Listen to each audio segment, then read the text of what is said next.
look, communication is the cornerstone to get the results that you want.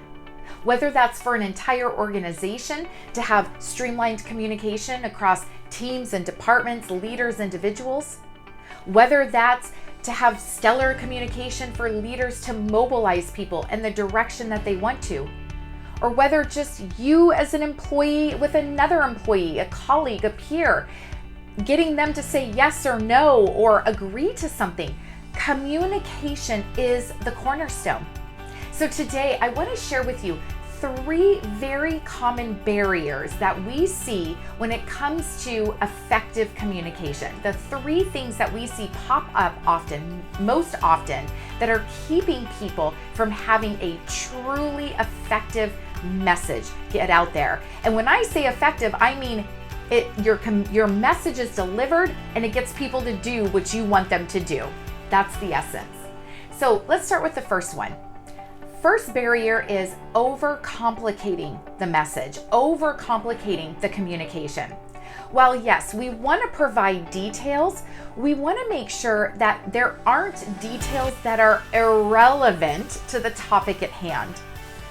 All too often, I will be on site with a team in the middle of training, and we'll be having some debrief or dialogue, and I'll say, tell me more. The tell me more shouldn't mean I need to hear the past 5 years of history of 50 people involved in this. The tell me more really should be tell me more of the details that are relevant to this point. So as you are crafting your message, whether that's an email, whether that's a response to someone, a presentation, really make sure that you are not overcomplicating it, that you've got the appropriate details, that you have the right data, the data that creates the most impact without causing confusion or too many data points. Really keep things from being overcomplicated. That is a huge barrier that we see. The second one is when people are too emotional. Now look, there is a time and a place to have what I will say emotion that's meant for inspiring, when there's energy that needs to be in your message. Absolutely. But when the other side of emotion starts to take over, the actual communication is missed.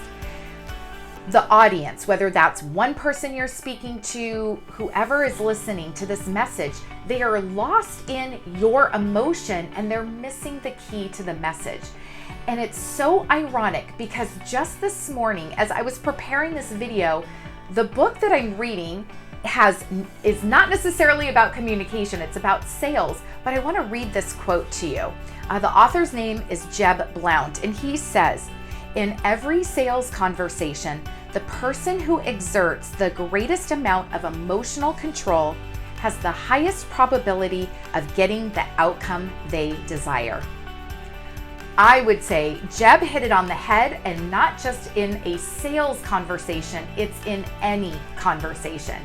The person who has the greatest emotional control, meaning they're not letting their jealousy, their frustration, their anxiety, the negative emotions, when they've got those under control, they're going to get the outcome that they desire. Whichever person has that, that's going to be the clear winner. So, second barrier, being too emotional, or emotional on the non-energy, non-enthusiasm side.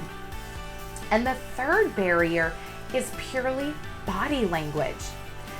We get brought in to work with people on presentations, even as little as how they're holding a microphone, where their eye contact is, how they're standing, what their posture is. So our bodies convey a particular message. And because your audience, again, whether this is just you going in to speak with a senior leader or one of your direct reports, that person, your audience, sees you, your body, before most likely they ever hear a word come out of your mouth. So your body language has to be matching what the message is that you're about to communicate. Your body does not lie. It just doesn't. So make sure that your body language is aligned to the message. So that's the third barrier. Share with us, what is kind of keeping you? What have you heard? Maybe you've seen this, you've received feedback. What's a common barrier to effective communication that you've seen in the workplace? Comment below. We'd love to hear from you. Until next time.